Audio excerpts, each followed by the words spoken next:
So there I was, ordering my coffee, and the words latte just disappeared from my brain. I mean, poof, gone. I stood there thinking, what's coffee in English again?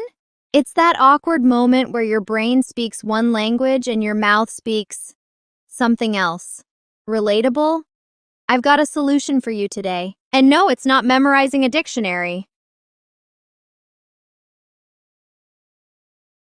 Hey everyone, welcome to English Nuts, where learning English is as fun as chatting with your best friend. Today, we're talking about a huge topic: how to think and speak in English effortlessly. And trust me, you won't need any magical brain potions, just a few cool tricks that'll change the way you approach English forever. So here's the deal. We all struggle with thinking in English. Whether you're talking to your boss or just chatting with friends, that little voice in your head keeps switching back to your native language. It's like trying to watch a movie in two different languages at once. It's distracting and downright exhausting. Remember that time you were about to say something brilliant, but your mind went blank? Yeah, me too. It's a classic case of my brain versus my English. But here's the thing. Once you learn to switch your thinking, it becomes so much easier to speak naturally. Now, let's dive into the most important steps to get you thinking and speaking in English without hesitation. Step 1. Surround yourself with English. Don't worry, I'm not saying you need to move to the UK or the US. You can create an English environment right where you are. Watch and listen podcasts, YouTube, news apps. And no, this doesn't mean watching the same English movie 50 times. Mix it up. Find fun content you enjoy.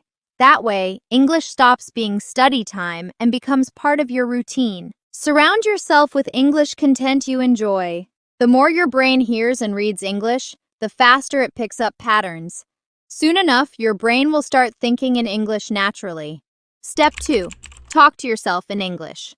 Sounds weird, I know. But hear me out. When you're making dinner or brushing your teeth, narrate what you're doing. It gets your brain into the habit of using English for even the simplest things. And if you're worried people might think you're talking to imaginary friends, well, just say you're practicing your future TED Talk. Step 3. Learn phrases, not just words. Instead of learning individual words, memorize useful phrases or expressions like, I'd like to, or I'm not sure about that. It's like having ready-made conversation blocks that you can use without thinking. These phrases make you sound more fluent and confident because you don't have to piece together sentences from scratch. Step 4. Practice speaking out loud. Don't just listen. Listening to English is important, but speaking out loud is even better. Even if you're alone, practice saying sentences and responding to questions. It helps you build confidence and trains your mouth to speak smoothly. Think of it like working out for your brain and your tongue. You've got to put in the reps to get results. But here's the most important thing. Stop translating in your head.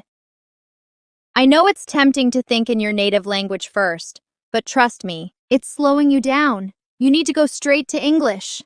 It's like cooking a meal without a recipe. At first, you hesitate, check the book every few seconds, but once you've done it enough, you know the ingredients by heart. That's how English works. Once you stop relying on translation, your words flow naturally, and suddenly you're speaking without those awkward pauses. So, to recap, surround yourself with English, talk to yourself in English, not in secret, and stop translating in your head. Start thinking directly in English and you'll see the difference. Now you're ready to tackle English like a pro. No brain freeze moments here. Let's hear your tips now. Drop them in the comments, and if you found this helpful, go ahead and subscribe. You don't want to miss the next trick I've got up my sleeve. And hey, hit that like button too. Maybe with the same enthusiasm as when you finally nailed a tough English sentence.